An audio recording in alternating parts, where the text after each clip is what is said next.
ഇതിനെ ഈ പേഴ്സണൽ സ്റ്റാഫിൽ നിയമിക്കുന്നതിന് യോഗ്യതയോ അയോഗ്യതയോ ഒന്നും അവിടെയും പറഞ്ഞിട്ടില്ല.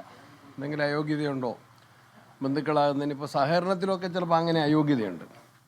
അപ്പോൾ അയോഗ്യതയൊന്നുമില്ല. പിന്നെ പൊളിറ്റിക്കലായിട്ട് നോക്കുമ്പോൾ ബെന്നി തോമസിനെ കുറിച്ച് നിങ്ങൾ വേണമെങ്കിൽ വിളിക്കില്ല. അദ്ദേഹത്തിൻ്റെ ഇവിടെ നിന്ന് 5 കിലോമീറ്ററേ ഉള്ളൂ അദ്ദേഹത്തിൻ്റെ നാട്ടിലേക്ക്. അവിടെ പോയി അന്വേഷിക്കണം. എന്നോട് സഹപ്രവർത്തകരെല്ലാവരും കണ്ണൂരിലെ കോൺഗ്രസിൻ്റെ നേതാക്കന്മാരും സഹപ്രവർത്തകരും എല്ലാവരും ആവശ്യപ്പെട്ടു. അതിന് രാഷ്ട്രീയം പോലും ഇല്ല. പലരും എന്നോട് ആവശ്യപ്പെട്ടു ബെന്നി തോമസ് തുടരണമെന്ന് ആവശ്യപ്പെട്ടു. ആ നിലപാടായിരുന്നു ഞാനും സ്വീകരിച്ചത്. KPCC യോഗത്തിലും ഒരു ചെറിയ പരാമർശനം ഉണ്ടായി എന്നുള്ളതൊരു യാഥാർത്ഥ്യമാണ്. ആ വ്യക്തി തന്നെ അത് തിരുത്തി പറഞ്ഞു. വേറെ ആരും തന്നെ ഒന്നും പറഞ്ഞില്ല. എങ്കിൽ പോലും വിവാദം തുടരുന്നത് അദ്ദേഹം പ്രവർത്തിക്കുന്ന ആ പ്രവർത്തനം വിജയിക്കാനും ഗുണം ചെയ്യില്ല.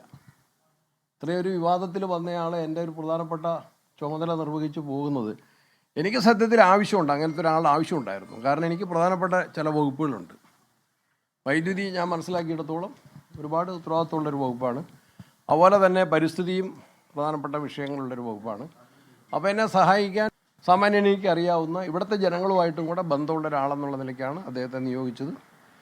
അതൊരു വാർത്തയും വിവാദമായിട്ട് വന്നപ്പോൾ അത് ഒഴിവാക്കാൻ വേണ്ടി ആഗ്രഹിച്ചു. അദ്ദേഹം തന്നെ മുൻകൈയെടുത്തു. ബെന്നി ആരെന്നുള്ളത് കൃത്യമായിട്ട് മനസ്സിലാക്കണമെങ്കിൽ ഉളിക്കലിൽ അദ്ദേഹത്തിൻ്റെ നാട്ടിൽ പോയി അന്വേഷിക്കണം.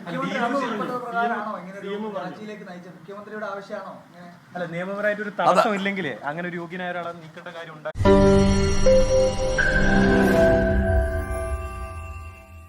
ലോകത്തെവിടെയായാലും ഏത് സമയത്തും 24 വാർത്തകളും ഓഗ്മെന്റഡ് റിയാലിറ്റി പാക്കേജുകളും എക്സ്പ്ലെയിനറുകളും വിശദമായി കാണാൻ ഞങ്ങളുടെ യൂട്യൂബ് ചാനൽ നിങ്ങൾക്ക് സബ്സ്ക്രൈബ് ചെയ്യാം.